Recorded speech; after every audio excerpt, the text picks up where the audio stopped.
لیکن اس پر میں صرف آپ کو یہ بتا رہا ہوں کیا فیصلے تھے، کیا کرنا ہے. نام اس کا کیا تھا کانفرنس کا؟ Women 2000 gender equality development and peace for the 21st century. Preparatory document میں نمبر 1 ہومو سیکسولیٹی کو نارمل سیکسول اورینٹیشن قرار دیا جائے. کوئی جرم نہیں ہے. مرد مرد سے شہوت رانی کرے، عمل قوم لوط، یہ کوئی جرم نہیں، کوئی حرام نہیں، کوئی بری شے نہیں. نارمل اورینٹیشن ہے، یہ مزاج ہے. ایک شخص جو ہے عورت سے اپنی خواہش پوری کرنا چاہتا ہے، ایک مرد سے کرنا چاہتا ہے، تمہیں کیا اعتراض ہے؟ ہومو سیکسول میرجز کو تسلیم کیا جائے، جو تسلیم ہو رہا ہے. یورپ کی کئی ریاستوں میں رجسٹریشن شروع ہو چکی ہے، امریکہ کی، یورپ میں تو پہلے سے ہے، اسکینڈینیوین ملکوں میں پہلے سے موجود ہے. نمبر 3 عورتیں گھر کا کام کاج کرنے سے انکار کر دیں یا اس پر ویج طلب کریں، مزدوری دو ہمیں، محنت دو تب ہم کام کریں گے. یہ چولہا جھونکنا، یہ روٹی پکانا، برتن دھونا، یہ اس کے لیے ہمیں اجرت چاہیے، لیبر. نمبر 4 عورتیں حمل اور وضع حمل کی جو تکلیف برداشت کریں اس پر بھی شوہر سے اجرت لیں. نمبر 5 اگر کسی وقت کسی عورت کی طبیعت آمادہ نہ ہو ہم بستری کے لیے اور شوہر مجبور کرے تو اسے میریٹل ریپ قرار دیا جائے. یہ زنا بالجبر ہوگا جس کی سزا دی گئی. شوہر اور بیوی کا معاملہ ہے، وہ بیوی کی طبیعت کسی وجہ سے آمادہ نہیں ہے اور شوہر انسسٹ کر رہا ہے تو یہ میریٹل ریپ، شادی شدہ ریپ، شادی شدہ لوگوں کے مابین زنا بالجبر شمار ہوگا. نمبر 6 پروسٹیٹیوشن کو ایک باعزت پیشہ مانا جائے اور ان کو پروسٹیٹیوٹس نہ کہا جائے بلکہ سیکس ورکرز، سیکسول ورکرز. جیسے مرد ہے وہ اپنی جسمانی قوت استعمال کر رہا ہے، وہ اب چلا رہا ہے، رسی چلا رہا ہے، یا وہ کہیں اینٹیں ڈھو رہا ہے، کوئی اور دماغی صحت استعمال کر رہا ہے، ڈاکٹر بیٹھا اس نے لکھ رہا ہے، فیس لے رہا ہے. عورت بھی اپنے جسم کے ایک عضو کو استعمال کر رہی ہے تو وہ سیکسول ورکر ہے اور وہ پیشہ ہے اور وہ باعزت ہے، اس پر قتل کوئی قدر نہ ہو. 7 وراثت اور طلاق میں بالکل برابری، کوئی فرق نہیں. اب یہ خاص چیز تو معلوم ہوتا ہے کہ اسلام ہی کو ہدف بنا کر انہوں نے ایجنڈے میں شامل کیا ہے. اس کا نام ہے سوشل انجینئرنگ، معاشرتی تعمیر نو. پرانی تعمیر، وہ جو مولانا روم نے کہا تھا کہ اگر کوئی پرانی عمارت ہے نئی بنانی ہے تو پہلے گرانی پڑے گی. اولا تعمیر را ویرا کنن، تو پہلی تعمیر گرائیں گے تو دوسری بنے گی. لہذا یہ سارا سٹرکچر جو ہے سوشل، یہ ختم کر کے یہ نئی سوشل انجینئرنگ ہے جو ہمیں کرنی ہے، اور اس کا سب سے بڑا ٹارگٹ عالم اسلام. اب اس میں دوسری بات سنیے. یہ کام تو سن 2002 سے، بلکہ اس سے پہلے 94 میں، پھر 95 میں، پھر 2000 میں، یہ 3 کانفرنسیں ہوئی. ایک اب نیا آیا ہے شوشا، اور وہ کیا ہے؟ رینڈ کارپوریشن ہے امریکہ کی ایک بہت بڑا تھنک ٹینک، سب سے بڑا، سب سے اونچا. اس کی سفارشات جو ہے وہ محکمہ دفاع کو جاتی ہے، خارجہ محکمے کو جاتی ہیں، اور ان تھنک ٹینکس کے مشوروں پر اور تجاویز پر لوگ عمل کرتے ہیں. حکومت جو ہے ان کو غور سے دیکھتی ہے، عمل کرتی ہے. اب انہوں نے مسلمانوں کا تجزیہ کیا ہے کہ مسلمان 4 قسم کے ہیں، سب ایک طرح کے نہیں ہیں. بہت غور سے سننے کی بات ہے. 80 صفحات کی رپورٹ ہے. جن حضرات کے پاس ہے انٹرنیٹ وغیرہ کا وہ نکال سکتے ہیں، پڑھیں پوری کی پوری. میں خلاصہ دے رہا ہوں. کہتے ہیں نمبر 1 ہے فنڈامنٹلسٹ. اور فنڈامنٹلسٹ وہ ہیں کہ جو اسلام کو صرف مذہب نہیں دین سمجھتے ہیں، جو یہ سمجھتے ہیں کہ اسلام صرف عقیدے، عبادات اور رسومات کا نام نہیں ہے، بلکہ اسلام ایک پولیٹیکو سوشو اکنامک سسٹم ہے، ایک نظام ہے، اجتماعی نظام ہے. کہا یہ ہمارے دشمن نمبر 1 ہیں، انہیں ہم نے ہر قیمت پر ختم کرنا ہے. They are the biggest challenge to our civilization, our culture, our system. ہماری تہذیب ان کے سب سے بڑے دشمن کے. نمبر 2 ٹریڈیشنلسٹ ہے، روایت پسند. یہ ہمارے علماء جو قال اللہ و قال رسول میں ہے، فقہ حنفی پڑھ رہے ہیں، یا کوئی اہل حدیث ہے تو کچھ اور چیز پڑھ رہے ہیں، وغیرہ وغیرہ. ان کا اصل جو مشغلہ ہے وہ دارالعلوم ہے، پڑھنا پڑھانا ہے، مساجد میں خطبہ دینا ہے، امامت کرانی ہے. اس سے آگے کا ان کے سامنے خود تو کوئی کانسیپٹ نہیں ہے. لہذا یہ ہمارے لیے خطرناک نہیں ہے. They are no challenge to us. لیکن اگر کبھی وہ فنڈامنٹلسٹ کے ساتھ مل گئے تو پھر بہت خطرناک ہے. کیوں؟ ان کے پاس عوام تک رسائی کا بہت بڑا ذریعہ ہے. ہر جمعے کو ایک اجتماع ہو رہا ہے، جلسہ ہو رہا ہے. چھوٹی سی جلسی کرنی ہو تو ہزاروں روپیہ خرچ کرنا پڑتا ہے، اشتہار ہے، پوسٹر ہے، فلاں ہے، چاہے وہ چھوٹی سی جلسی ہو. اور یہاں لوگ چلے آ رہے ہیں نہا دھو کر، کپڑے بدل کر، اچھے عطر بھی لگا کر آ رہے ہیں، کچے دھاگے سے بدے ہوئے. تو ان کے پاس تو بڑا ذریعہ ہے. یہ اگر فنڈامنٹل کے ساتھ مل گئے تو بہت خطرناک ہے. لہذا ان کے لیے تو یہ ہے کہ اولا تو ان کو ایک دوسرے سے دور رکھو، اور جو ٹریڈیشنلسٹ ہیں انہیں اپنے باہمی جو مسلکی اختلافات ہیں، فرقے وارانہ اختلافات ہیں، ان کے اندر بزی رکھو. شوشے چھوڑتے رہو تاکہ وہ اسی بحث کے اندر مناظرے بازی میں لگے رہیں. تیسرے انہوں نے کہا ماڈرنسٹ ہیں. یہ وہ لوگ ہیں کہ جو اسلام کی ایک تعبیر جدید کر رہے ہیں اور اسے ہماری تہذیب کے ساتھ ہم آہنگ کمپیٹیبل بنا رہے ہیں. ان کی مدد کرو، انہیں سپورٹ کرو، انہیں پیسہ دو، اور ان کے لیے خاص طور پر پرنٹ اور الیکٹرانک میڈیا میں ان کی اپیئرنس کا بندوبست کرو. اس لیے کہ ان کے پاس کوئی اور ذریعہ تو ہے نہیں. ان میں سے کسی کو کوئی مسجد میں خطیب بنا کر تو نہیں کھڑا کرے گا، بلکہ داخل بھی نہ ہو سکے شاید وہاں. تو ان کے لیے ذریعہ چاہیے تاکہ عوام تک پہنچے. آج کا سب سے بڑا ذریعہ ٹیلی ویژن ہے، لاؤ انہیں اس پر. اور انگریزی پریس ہمارا خاص طور پر جو ہے ان کا اعلی کار ہے. ان کے لیے یہ ہے کہ ان کی مدد کرو، سپورٹ کرو، اور انہیں پرنٹ اور الیکٹرانک میڈیا کے اندر انہیں ایکسپوژر دو. چوتھا کہتے ہیں وہ ہے سیکولرسٹ. پہلے ہی سے ہمارے ہیں، ہماری جیب میں ہیں، وہ تسلیم کر چکے ہیں، ہضم کر چکے ہیں کہ نظام کا، زندگی کے نظام کا کوئی تعلق مذہب سے نہیں ہے. مذہب نام ہے عقیدے کا اور عبادات کا اور رسومات کا. تو یہ تو ہمارے ہی ہیں. تو گویا کہ 2 جمع 2 تقسیم ہو گئی. 2 کو سپورٹ کرو، مدد دو، اور 2 کو سپریس کرو، اور ان دونوں کو ایک دوسرے سے دور رکھو. اور جو ٹریڈیشنلسٹ ہے، روایت پسند، انہیں ان کے اختلافات میں الجھائے رکھو. یہ ہے پالیسی جس کے تحت آج ایسی باتیں آپ کو اپنے الیکٹرانک میڈیا سے، ٹیلی ویژن سے سننے میں آ رہی ہیں. اور بڑے بڑے دانشور ہیں جو کہہ رہے ہیں شراب اسلام میں حرام نہیں ہے. شراب پی کر دھت ہو جانا، بالکل مدہوش ہو جانا حرام ہے. آپ کو معلوم ہے کہ وہاں بھی کہا جاتا ہے ڈرنکرز وہاں بھی پسند نہیں کیے جاتے. اتنے پینے والے کے ہوش کھو دیں. مغرب میں بھی پسندیدہ نہیں، لیکن وہ کہتے ہیں کہ اصلاً شراب حرام نہیں ہے اسلام میں. اور آپ کو معلوم ہے، میں نام نہیں لینا چاہتا، یہ ہماری بدقسمتی ہے کہ علامہ اقبال کے فرزند ہیں جنہوں نے یہ بات کہی. پھر انہیں کے ایک اور ہم نام ہے، انہوں نے شوشہ چھوڑا. اسلام میں پردہ نہیں ہے، قرآن میں پردہ نہیں ہے. یہ تو ایک وقت کی سوشل ضرورت تھی، ایک خاص وقت کی ضرورت تھی جس کے تحت کچھ احکام دیے گئے، ورنہ یہ کوئی مستقل احکام نہیں ہے. یہ ہے وہ صورتحال کہ جس کی بنا پر میں نے آج اس موضوع کو اپنے لیے اختیار کیا ہے. اب اس سے پہلے کہ میں اس موضوع پر کہ اسلام میں پردے کے احکام کیا ہیں، اب میں آ رہا ہوں پہلے حصے پر، لیکن اس کے لیے چند تمہیدی مباحث ضروری ہیں. نمبر 1، ہمارے نزدیک اسلام مذہب نہیں، دین ہے.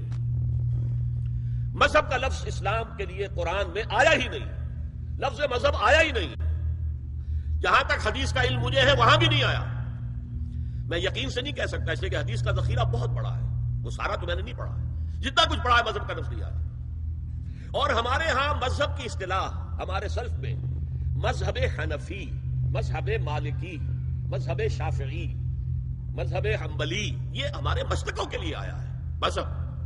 اور اب اس کے بعد ایک آیا مذہب سلفی جو اہل حدیث حضرات ہیں. تو مذاہب یہ ہے. اسلام دین ہے، ان الدین عند اللہ الاسلام. اور اسلام 6 چیزوں پر مشتمل ہے. اس میں ایمانیات بھی ہے، عبادات بھی ہے، رسومات بھی ہے. بچہ پیدا ہوگا تو کیا کرو گے؟ عقیقہ کریں گے. کوئی مرے گا تو کیا کرو گے؟ نہلائیں گے، کفن دیں گے، نماز جنازہ پڑھیں گے، پھر دفن کریں گے.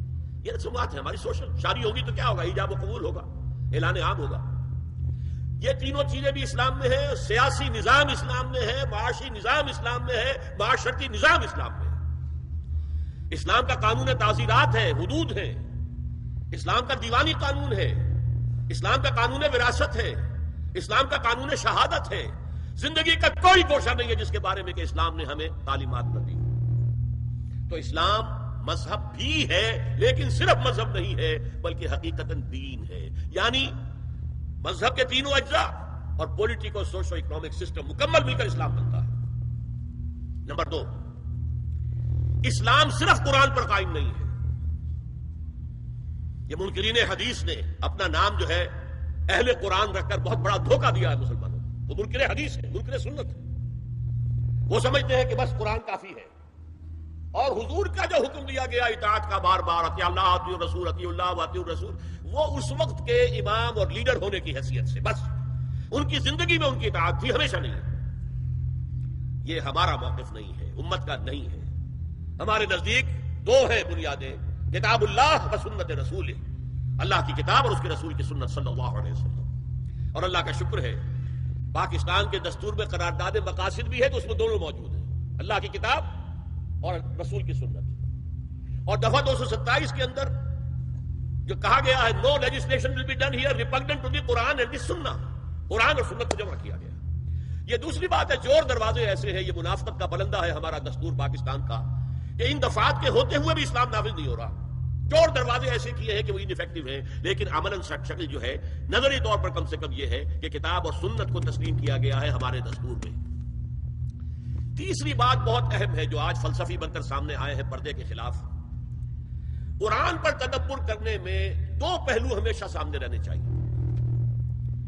ایک ہے اس کی تعویل خاص، ایک ہے تعویل عام. اس کو سمجھ لیجئے، اصطلاحات سے آپ ڈر نہ جائیں.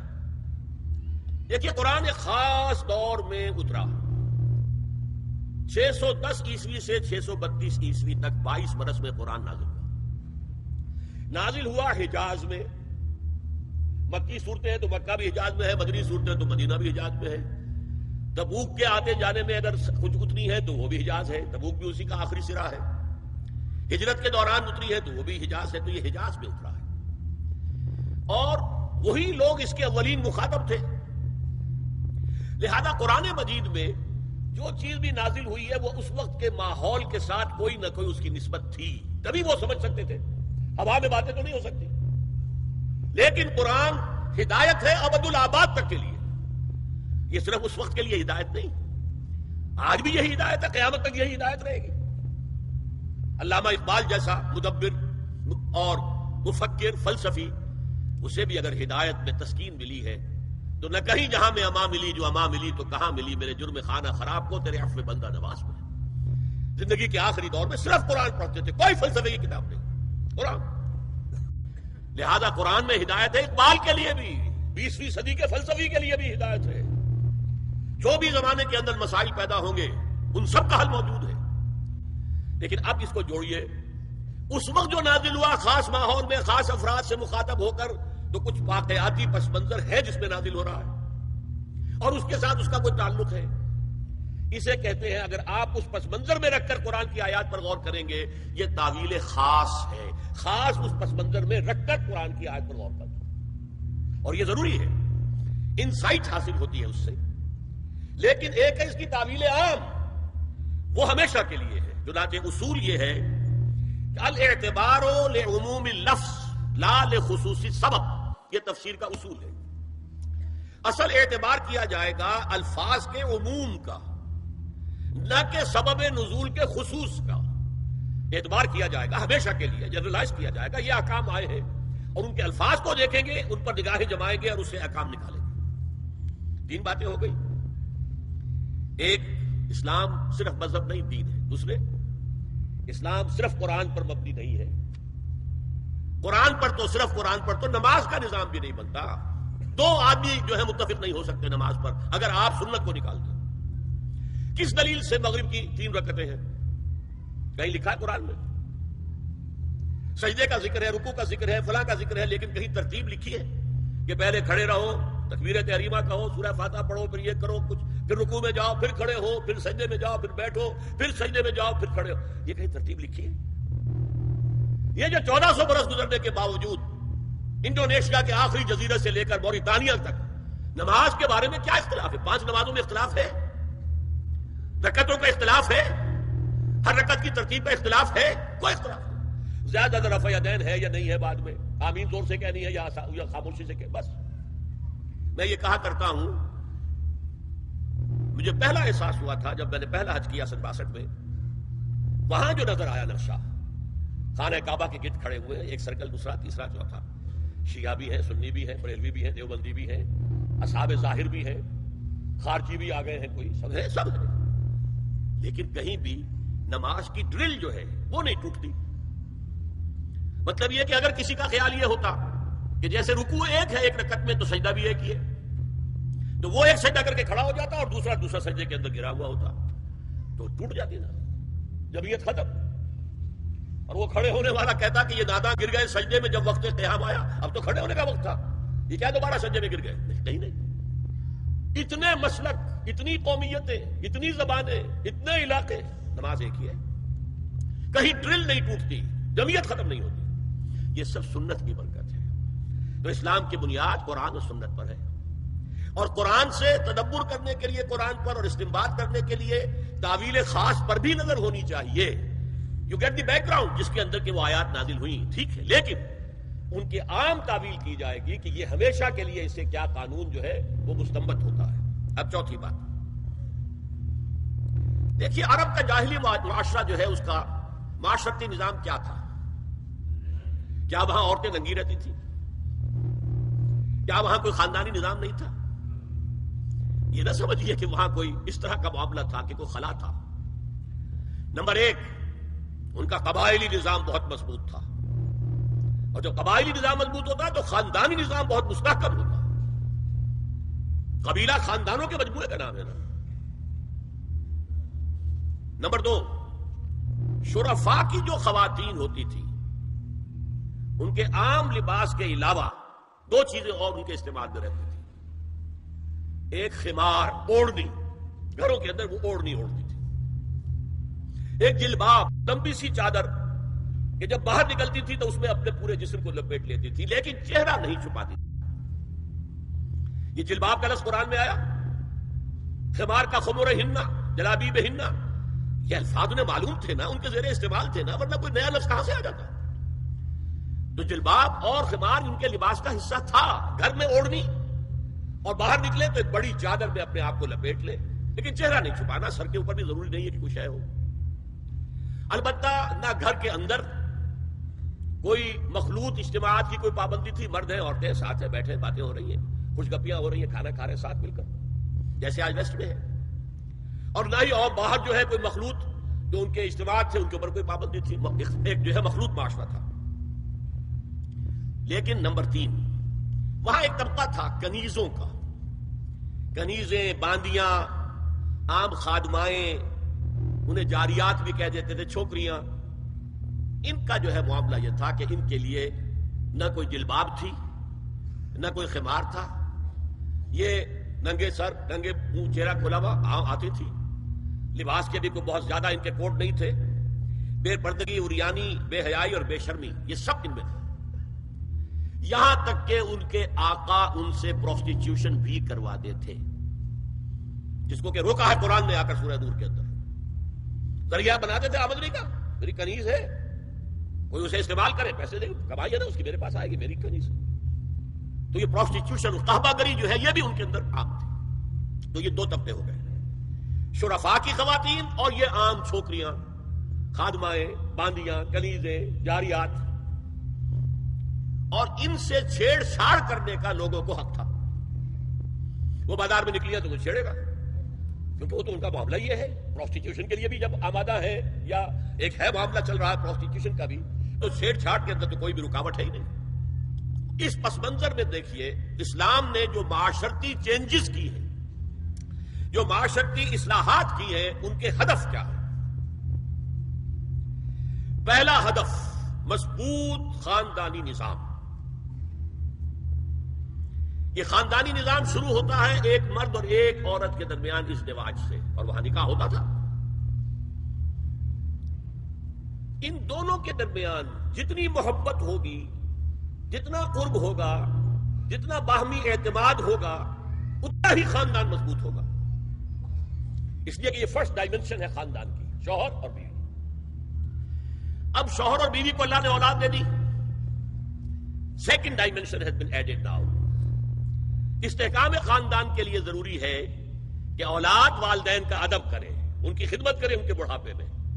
یہ کہنے کی ضرورت نہیں تھی کہ اولاد سے محبت کرو، اولاد کی محبت تو دل میں ہے ہی ہے، اور اس کے لیے تو یہ کہنا پڑتا زیادہ محبت نہ کرو، زیادہ لاڈ پیار کرو گے بگڑ جائیں گے۔ ان کے محبت کی وجہ سے حرام میں منہ نہ مارو، انہیں اچھا کھلانا، اچھا پہنانا، یہ روکا گیا ہے۔ کہیں نہیں کہا گیا اپنی اولاد سے محبت کرو۔ وہ تو ہے کریں گے.